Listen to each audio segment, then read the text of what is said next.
hermosa de seguir meditando en la palabra del Señor día tras día. Llevamos 2 semanas viendo sobre el aguijón de Pablo en la carne.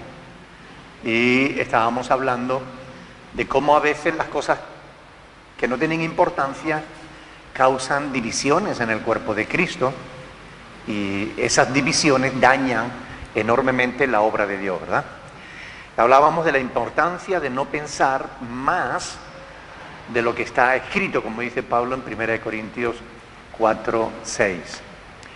Por eso, porque las discusiones bizantinas, sí, las que son fútiles, las que no tienen sentido, no llevan sino justamente a eso, ¿no? A las divisiones del pueblo de Dios, que debemos hacer lo posible por evitar, porque ya hay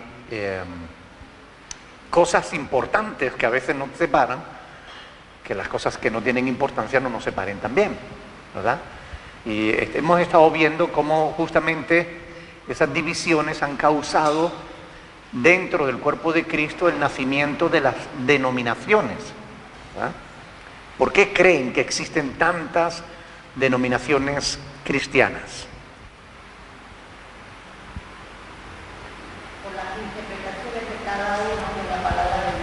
Por las interpretaciones que cada uno le da a la palabra de Dios. Y es que la palabra de Dios realmente tiene muchas interpretaciones. Eso dicen algunos, pero son aquellos que no conocen la verdad, son aquellos que no conocen que hay unos principios, hay unas normas para interpretar correctamente la palabra. Esas normas o esos principios se llaman hermenéutica, ¿ok? Que es la ciencia de la correcta interpretación bíblica. Claro, si no se siguen esos principios o esas normas, pues evidentemente uno toma un texto fuera de contexto y lógicamente ya está mal interpretando la palabra de Dios. Pero no es lo correcto. Lo correcto es que cada cual tenga en cuenta el pasaje en su propio contexto, tanto histórico como gramatical, ¿ok? Por eso es necesario conocer bien la palabra de Dios, y por eso nosotros venimos cada jueves aquí para estudiarla, para escudriñarla, porque es necesario aprender.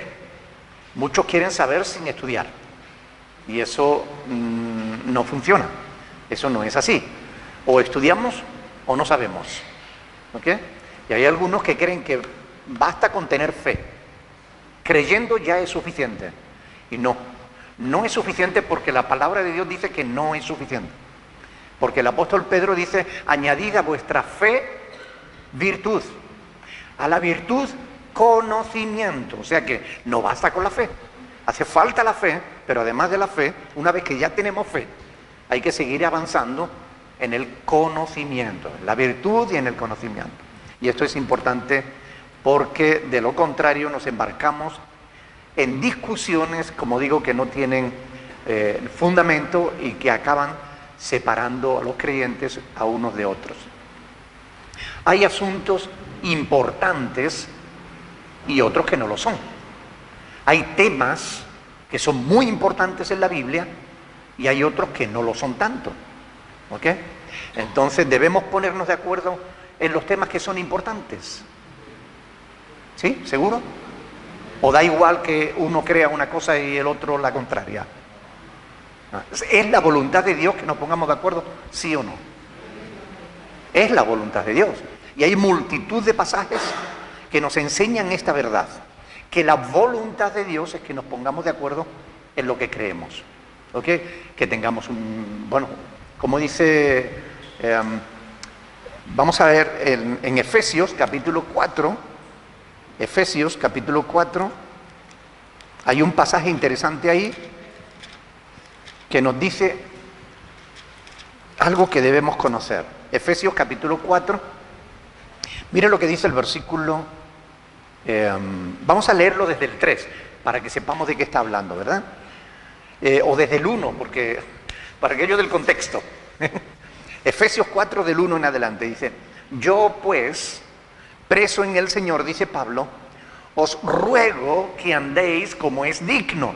El apóstol está suplicándole a la iglesia que sigan su consejo. Os ruego que andéis como es digno de la vocación con que fuisteis llamados, con toda humildad y mansedumbre, soportándoos con paciencia los unos a los otros en amor, solícitos en guardar la unidad del Espíritu en el vínculo de la paz.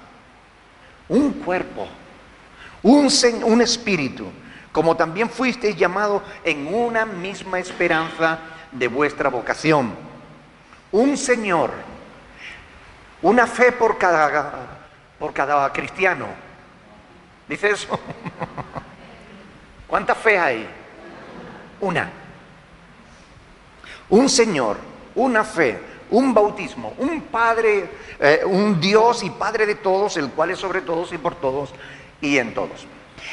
Una fe, una sola fe en la cual debemos ponernos de acuerdo, al menos en los temas fundamentales. Ahora, ¿verdad que cuando le echamos una mirada a la iglesia en general, pareciera que no solamente hay una fe? Pareciera que hay muchas, ¿verdad? Y distintas unas de otras. Lo curioso es que todas se llaman cristianos. ¿Cuántos grupos cristianos conocemos?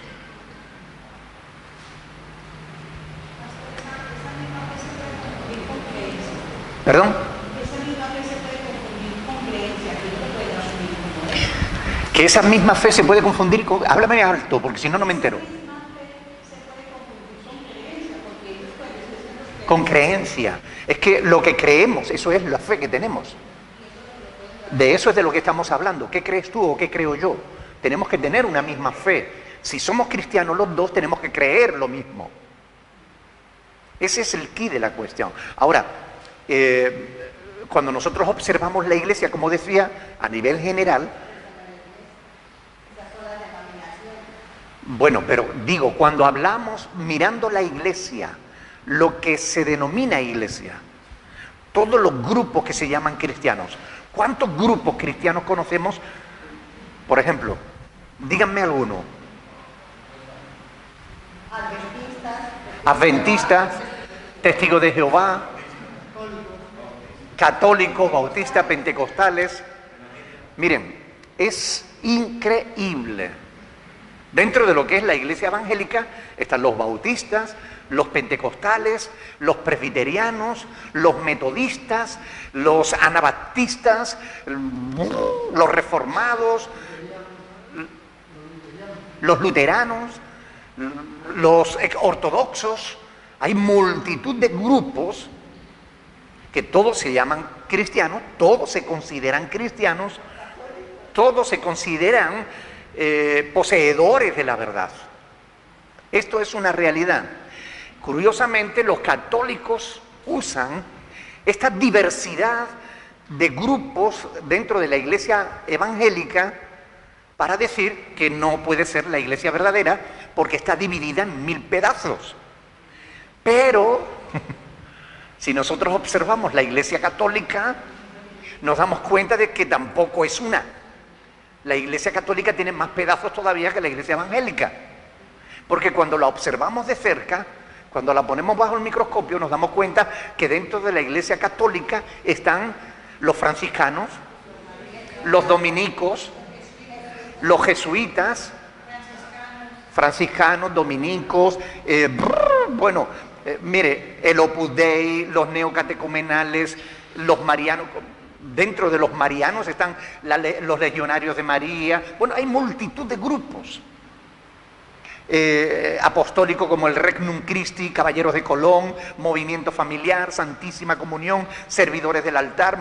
Dentro del movimiento monacal hay multitud de órdenes, de frailes, de monjas, de San Antonio de Padua, las Hermanitas de la Caridad, las Carmelitas.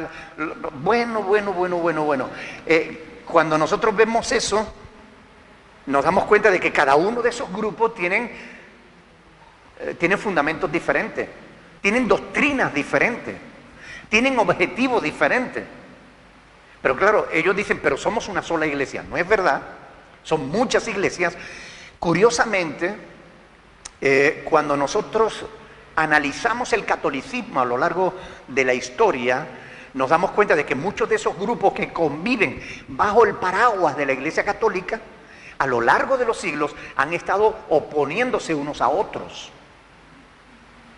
Y ha habido momentos en que se han excomulgado unos a otros y se han perseguido unos a otros.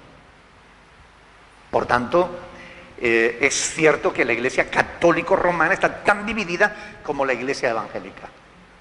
Pero todos, unos y otros, están bajo el paraguas de cristianismo. Por eso yo digo que el cristianismo como movimiento es una cosa y la cristiandad es otra. El movimiento cristiano está dividido en miles de sectas, de grupos, pero la cristiandad está formada por aquellos que de verdad aman a Dios y le buscan conforme a las Sagradas Escrituras. Es diferente.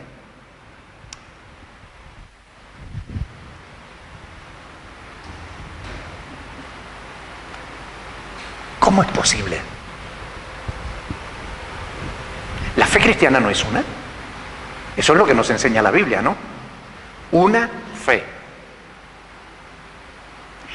Fíjense lo que dice Judas, en la epístola de Judas, después de Tercera de Juan y antes de Apocalipsis, dice en el versículo 3,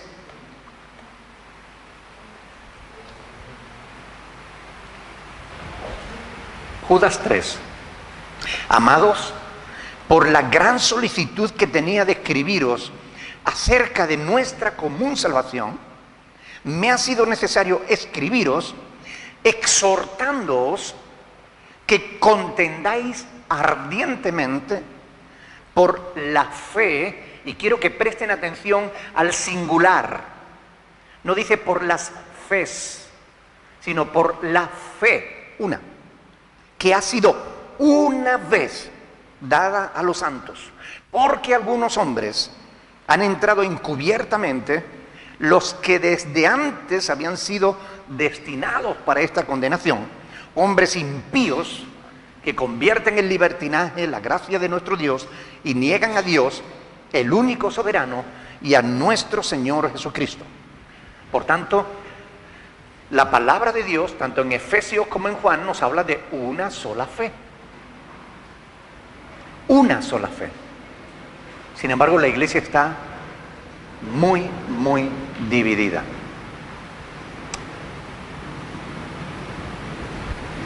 Pero si hay una sola fe y la iglesia está tan dividida, algo no está funcionando bien. Algo falla. ¿Qué creen ustedes que es lo que está fallando?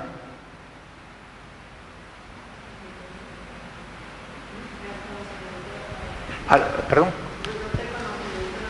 El conocimiento de la palabra. Yo creo que por ahí van los tiros. Es la falta de conocimiento de la palabra de Dios. Es el apoyarse en doctrinas humanas, en pensamientos de hombres que muchas veces contradicen abiertamente la palabra de Dios. Por ejemplo, cuando pensamos en todas las sectas marianas que hay dentro de la Iglesia Católica, no están infringiendo claramente el primer y más importante mandamiento de la ley de Dios, que es: al Señor tu Dios adorarás y a Él solo servirás. ¿Cuál es el primero y más grande mandamiento de la ley de Dios? Amarás al Señor tu Dios con todo tu corazón, con toda tu fuerza, con toda tu alma, con toda tu mente. A Él solo. No tendrás dioses ajenos delante de mí, dice la palabra. Pero todos cuantos adoran a María, ellos dicen: no, pero es que no la adoramos, nosotros la veneramos. Miren, déjense de ignorancias. Vayan al diccionario bíblico. Busquen el término adorar y después busquen el término venerar y verán que son sinónimos. Punto. Es exactamente lo mismo. Es rendir culto. Y cuando tú rindes culto a alguien que no es Dios, eres un idólatra. Y por tanto no estás cumpliendo la voluntad de Dios. Da igual que tú te llames cristiano, no lo eres. Y lo mismo pasa cuando alguien que dice que es cristiano predica un evangelio diferente al que está escrito y recogido en las Sagradas Escrituras. Si a ti te predican que la voluntad de Dios para tu vida es que tú seas rico, que Dios quiere prosperarte económicamente, y ese es todo lo que te predican y te enseñan, y eso es todo lo que tú crees, tú no eres cristiano. Da igual que vayas a una iglesia, a un local que ponga iglesia en la puerta, no eres cristiano. El cristiano es el que cree lo que está escrito en la palabra de Dios. Siempre hemos repetido esto una y mil veces. 3 características fundamentales del verdadero cristiano. Permanece en las doctrinas de Jesús. Juan 8, 31 y 32. Si permaneciereis en mis palabras, seréis verdaderamente mis discípulos. Y conoceréis la verdad, y la verdad os hará libres. Pero ¿cómo asegurarnos de que somos discípulos de Cristo? Permaneciendo ¿en qué? En las palabras de Cristo. Segunda característica, que os améis unos a otros como yo os he amados. Y en esto conocerán todos que sois mis discípulos, si tuvierais amor los unos con los otros. Da igual que tú digas que eres muy cristiano, si tú no amas a tu prójimo no lo eres, así de simple.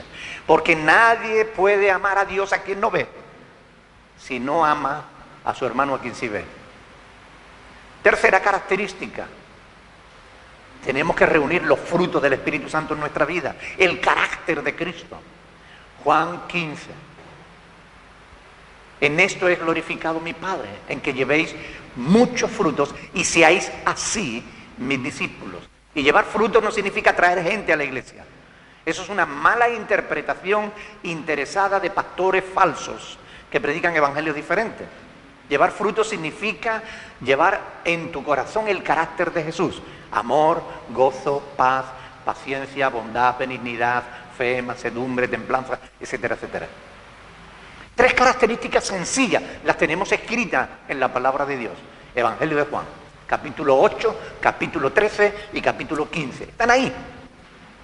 Pero ¿cuántos grupos se llaman cristianos y no reúnen esas 3 características? A veces ni siquiera una de ellas. A veces ni siquiera una. Por eso existen tanta división en el pueblo de Dios. Las cuestiones que están claras en la Biblia, tenemos que ponernos de acuerdo todos. Lo malo es que ni los pastores creen que eso sea posible. Yo recuerdo la reunión que ya lo he comentado en alguna ocasión, que tuvimos en Tenerife en casa de un pastor, donde yo hice esa pregunta. El pastor Andrés estaba presente y lo puede testificar. Señores, ¿ustedes creen que sentándonos en una mesa con la palabra de Dios y orando al Señor podemos ponernos todos de acuerdo en doctrina? No, es imposible. Cada uno tiene su forma de verlo. Si los pastores no creen en la unidad, ¿cómo va a haber unidad? No se busca lo que no se cree que exista. Pasa como con Dios, ¿verdad? Que dice la palabra de Dios, dice que el que se acerca a Dios es necesario que crea que Él existe y que es galardonador de los que le buscan. Pero claro, si tú no crees que exista, no lo vas a buscar. Siempre buscamos lo que creemos que existe.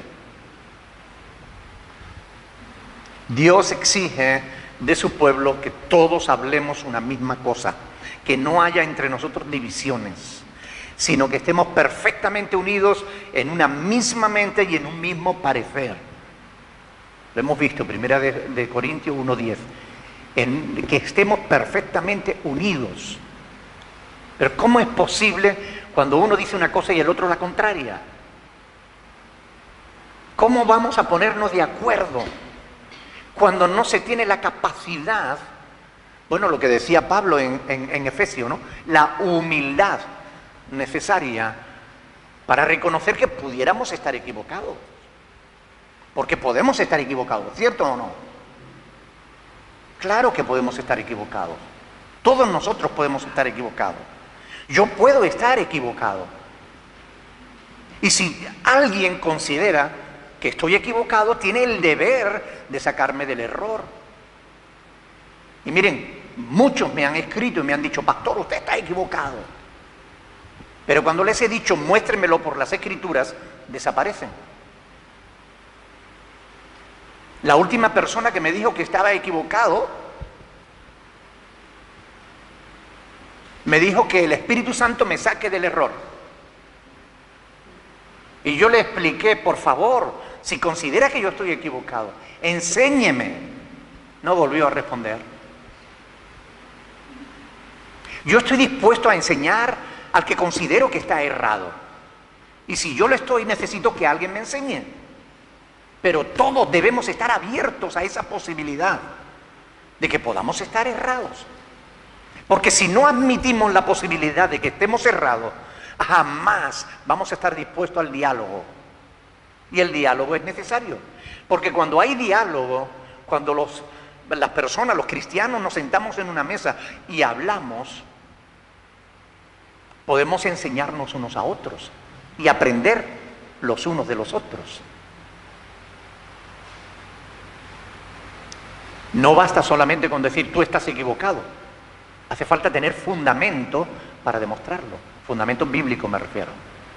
Porque nuestra fe está revelada en la Escritura. La fe que fue una vez dada a los santos. Y está aquí, escrita. Estas cosas se han escrito para que creáis. Juan capítulo 20. Por tanto, esto es necesario conocerlo. Nos tenemos que poner de acuerdo. Tenemos que hablar. Otra cosa es que si hablamos y tú te sostienes en la tradición, en lo que te han enseñado de pequeño, en lo que grandes líderes han dicho a lo largo de la historia, o en lo que te enseñó tu mamá de pequeño, mire, eso no nos vamos a poner de acuerdo. La Iglesia tiene que ponerse de acuerdo en base a lo que está escrito, no en base a lo que nos enseñaron o aprendimos de pequeño, o la tradición, o lo que grandes siervos de Dios han dicho. El único libro que sirve como auténtica fuente de verdad es la Biblia, la palabra de Dios. El único libro que tiene autoridad sobre la fe cristiana es la Biblia. No hay más. Y necesitamos ponernos de acuerdo. ¿Cree que eso se está haciendo? No, no se está haciendo. Cada día se producen más fracciones, más divisiones dentro de las iglesias. Y a veces no somos capaces de ponernos de acuerdo en las cosas importantes, cuanto menos en las que no son importantes, ¿verdad? Ahora, ¿por qué ocurre eso? Sinceramente, porque predomina muchas veces entre los cristianos más el orgullo que la humildad, más la soberbia que la capacidad de ser corregido, más la falta de humildad y el amor, porque se necesita humildad para reconocer que se puede estar equivocado, se necesita disposición para el diálogo, a fin de que podamos sentarnos y hablar y dialogar juntos en amor sobre lo que la palabra de Dios enseña o no enseña. Ahora, debe quedar claro, es sobre las cosas importantes que tenemos que ponernos de acuerdo. Es sobre los temas fundamentales de la fe cristiana que tenemos que ponernos de acuerdo. Ahora, en el largo de la falda de la mujer, en eso no importa si no estamos de acuerdo, mire, porque no es un tema fundamental. O si la mujer se puede pintar o no, mire, eso no es un tema fundamental.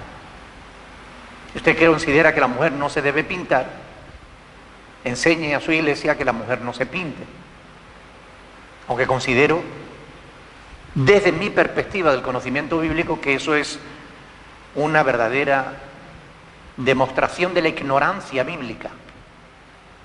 Porque evidentemente no podemos imponer modas o costumbres de otras épocas en el siglo XXI. No obstante, tampoco podemos convertir normas sociales en mandamientos divinos, porque no lo son, son cosas diferentes. Pero si usted quiere, usted enseña a su iglesia que la mujer no se pinte, o que no se corte el cabello, o que lleve la falda hasta los tobillos, me da igual. Yo no tengo problema con eso. Yo en mi iglesia no enseño eso, enseño la palabra de Dios desde la perspectiva de la hermenéutica bíblica. Pero, oiga, es lo fundamental. Si tú te llamas cristiano y yo me llamo cristiano, tenemos que predicar lo mismo. Hay un solo Dios verdadero. Y ese Dios verdadero se ha manifestado en tres personas diferentes. De tal manera que la única divinidad que existe, el único Dios, porque no hay más, hay uno solo, que es verdadero. Los demás son falsos. El único Dios que existe en tres personas diferenciadas claramente en la palabra de Dios. Esas son doctrinas fundamentales. Así como la humanidad es una y las personas que la forman somos muchas, la divinidad es una y la forman tres personas. Eso es doctrina fundamental. Que si alguno se quiere salvar de la condenación eterna, deberá creer en Cristo, arrepentirse de sus pecados y creer que el sacrificio de Cristo es lo único que le puede librar. Eso es doctrina fundamental. Nadie se salva por dar limosnas, por ir a una ONG o apadrinar un niño. Nadie se salva por eso. Nadie se salva por hacer buenas obras. La Biblia es clara al respecto de lo que son doctrinas fundamentales. Si tú quieres que tus pecados sean perdonados, te tienes que arrepentir. Porque Dios no te perdona, por mucho que Dios te ame. Dios no te perdona si tú no te arrepientes. Eso es doctrina fundamental. Que cuando cierres tus ojos los abrirás en la presencia de Dios, porque hay vida después de la muerte. Eso es doctrina fundamental. Y en todas estas cosas los cristianos tenemos que ponernos de acuerdo, porque son temas fundamentales de la palabra de Dios. Ahora, que tú crees que no hay que reunirse en un local, reúnete en las casas, da igual, o en el campo, ¿qué más da? La iglesia somos nosotros, la iglesia no es el local que nos reúne. Eso no es importante. Que tú crees que en una iglesia no debe haber un solo pastor, sino varios, eso no es importante. Yo en la Biblia veo iglesias con un solo pastor y con varios pastores, da igual. Eso no es importante. Pero en lo que es importante nos tenemos que poner de acuerdo si queremos seguir llamándonos cristianos. Porque la palabra de Dios nos insta, nos exhorta a ponernos de acuerdo, a pensar lo mismo, a tener una misma mente y un mismo corazón, a tener una sola fe. Y cualquiera que predica una fe diferente, la Biblia dice, sea anatema, es decir, está bajo la maldición de Dios. Primera de Corintios 4:6 es un pasaje que todo el mundo debiera conocer, porque ahí Pablo dice que debemos, para que en nosotros aprendáis a no pensar más de lo que está escrito. Para que en nosotros aprendáis a no pensar más de lo que está escrito. El problema es que muchas veces vamos mucho más allá de lo que está escrito. Por ejemplo, cuando el teólogo Scofield o Armando Alducín, siguiendo las notas de Scofield, lee Génesis 1:2 y dice que la tierra estaba desordenada y vacía, y se inventa la teoría de que eso fue por un juicio anterior que Dios hubo a una civilización anterior a Adán, y que ya está montándose en el caballo de la imaginación y galopando, pero vamos, a todo trote hacia el horizonte sin saber a dónde va. Eso es inventarse la Biblia, porque la Biblia no habla de civilizaciones preadámicas. Eso es falso. La Biblia dice que Dios creó la tierra, creó Dios los cielos y la tierra estaba desordenada y vacía. No dice, es que Dios no crea nada desordenado. Oiga, pues es lo que dice la Biblia. La Biblia no dice que Dios la creara ordenada y que después se desordenó, sino que Dios la creó y estaba desordenada y después Dios la ordena. Eso es lo que dice la Biblia. ¿Por qué ir más allá de lo que está escrito? Si nos montamos en el caballo de la imaginación, no nos vamos a perder. Porque, para que nosotros, dice Pablo, aprendáis a no pensar más de lo que está escrito. Hablábamos sobre todas las teorías que se han planteado, ¿no?, sobre el aguijón de Pablo. Todas han sido hábilmente defendidas por teólogos y estudiosos de la Biblia. Y bueno, sin embargo, son contradictorias. Unos dicen y defienden que era corto de vista y otros dicen y defienden que era un demonio que venía y le abofeteaba. Dios no ha dejado una Biblia para cada grupo. Y esto es muy importante entenderlo. Dios no ha dejado una Biblia para los bautistas, otra para los pentecostales, aunque ahora las sociedades bíblicas, traicionando sus propios fundamentos, los fundamentos que le dieron origen, porque las sociedades bíblicas surgieron para la defensa de las Escrituras, para la extensión de la palabra de Dios. Ahora las sociedades bíblicas, traicionando su fundamento, está haciendo Biblias a la carta. Desde el año 77, que hicieron la primera para las asambleas de hermanos, después en el año 95 hicieron la Biblia para los pentecostales, y cada una de esas versiones bíblicas está adaptada a la doctrina de esos grupos o denominaciones. Eso es una vergüenza, eso es pecado, porque no se puede negociar con la verdad, y las sociedades bíblicas lo han hecho y lo siguen haciendo actualmente, cambiando la verdad por la mentira, mezclando textos históricos, reales, auténticos, originales, con textos mucho más tardíos para mezclarlo y decir, este texto no aparece en los originales. Mentiras. Están robándonos la verdad. Aunque eso sea así, la verdad es que Biblia solo hay una. Hay muchas versiones de la Biblia, pero Biblia solo hay una. Y a nosotros como cristianos nos corresponde buscar y escudriñar la verdad de la palabra de Dios. Yo puedo asegurar que después de estudiar muchísimas versiones, desde 1960 para acá, todas las versiones que se han hecho, después de la Reina Valera de 1960, todas tienen defectos. La nueva versión internacional, la Biblia de las Américas, la palabra, la Dios habla hoy, todas esas versiones que se hicieron después de 1960 son versiones mutiladas, en las que se ha mezclado la verdad con la mentira, en las que se han introducido doctrinas humanas que cambian el verdadero sentido de la palabra de Dios. Por tanto, si tú quieres conocer la palabra de Dios, tienes que tener como mínimo una Reina Valera de 1960. De ahí para atrás, para adelante no. Y estas cosas son importantes, porque es el fundamento de la verdad, la palabra de Dios. Y hemos leído en Judas que debemos defender ardientemente. Es necesario, como dice, exhortándoos a que contendáis ardientemente por la fe que ha sido una vez dada a los santos.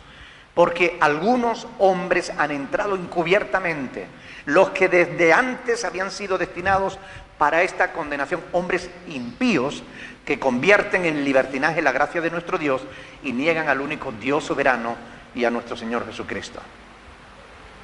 Decía que Dios no ha dejado una Biblia para cada grupo, sino una sola. Una sola.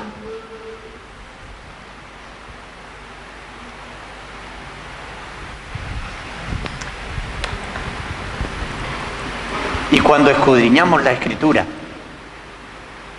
es en ella que encontramos la base de nuestra fe, en la palabra de Dios. Es ella la fuente de verdad. Y aunque la mayoría de los eruditos se contradicen unos a otros con el tema del aguijón de Pablo, no es un tema importante. Lo que es importante y lo que podemos aprender de eso es que no hay que discutir por cosas que no merecen la pena.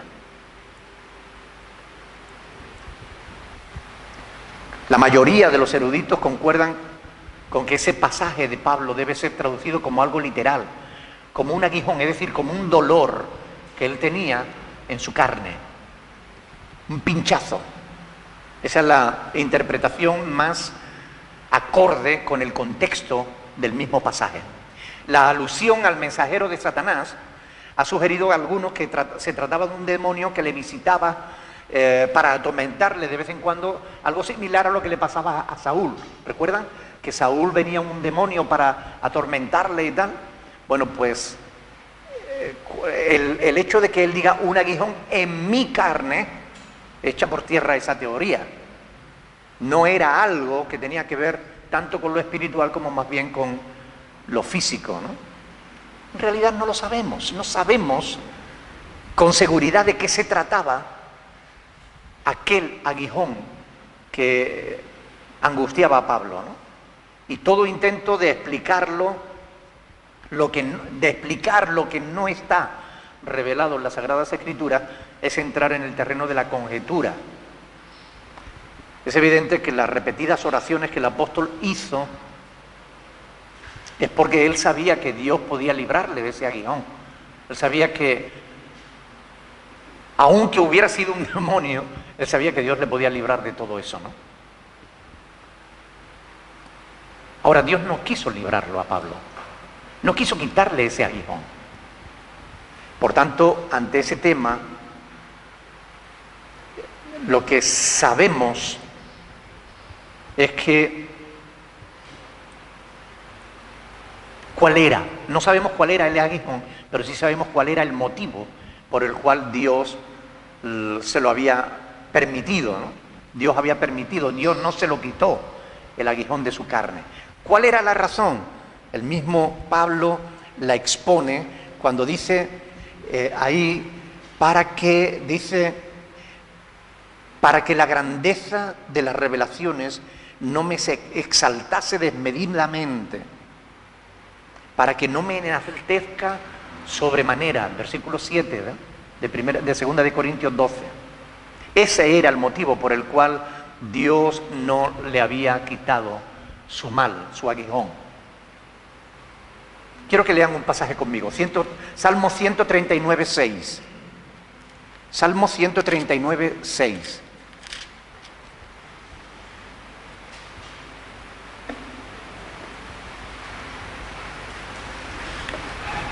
Perdón, este no era, pero les digo enseguida qué pasaje era el que yo estaba buscando. 138.6, no 139. 138.6. Dice, mi lengua se pega... No, perdón. Porque Jehová es excelso y atiende al humilde, mas al altivo, ¿qué hace? Lo mira de lejos. ¿Qué significa eso? Que Dios permitió ese aguijón en la carne de Pablo para mantenerlo en humildad, para que no se exaltase despedidamente, porque tuvo experiencias que ningún otro hombre tuvo, porque fue usado por Dios de una manera impresionante. Y muchas veces cuando un hombre o una persona es usada por Dios de una manera que asombra, los hombres se montan en el caballo del orgullo, ¿no? Y eso le estropea, le hace inútil.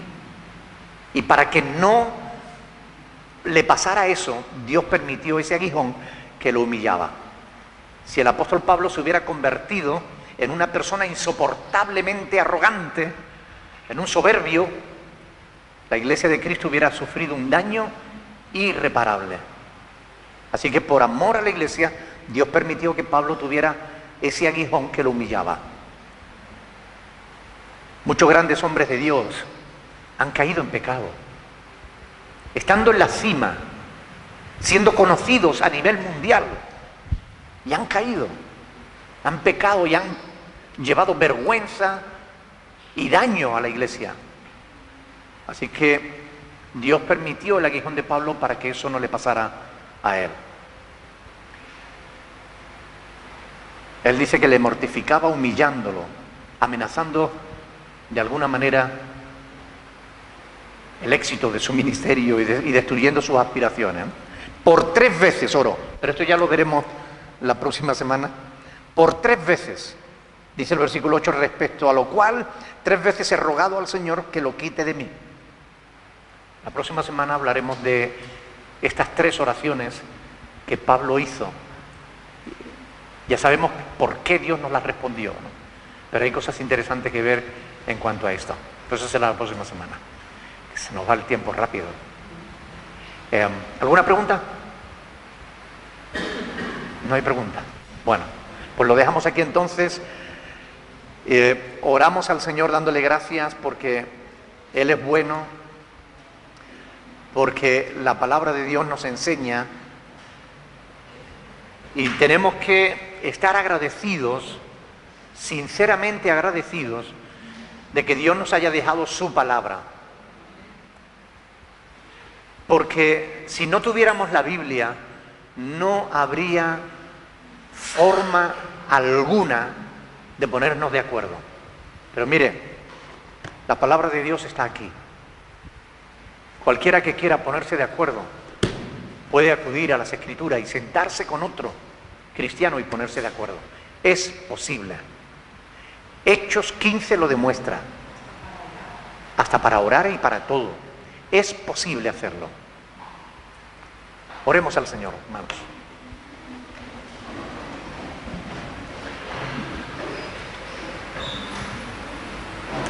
Si podemos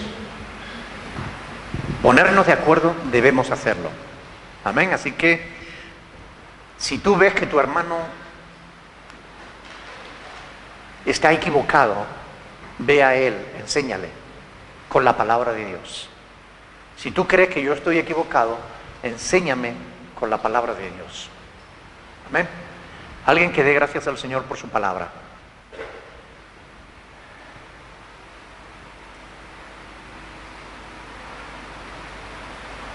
Señor, en esta hora te damos gracias por esta oportunidad que nos ha dado de escuchar esta enseñanza, oh Dios.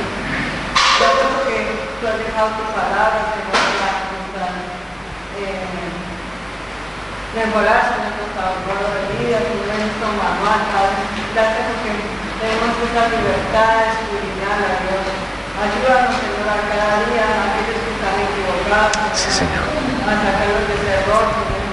Y también oramos, Señor, por aquellos hombres y mujeres, Señor, que están predicando puras mentiras, Señor, que tú los guías desde la lucha de Dios, que ellos puedan, Señor, enseñar tu palabra tal como tú lo has dejado, Dios, que vamos a llegar, añadirle y quitarle, Dios.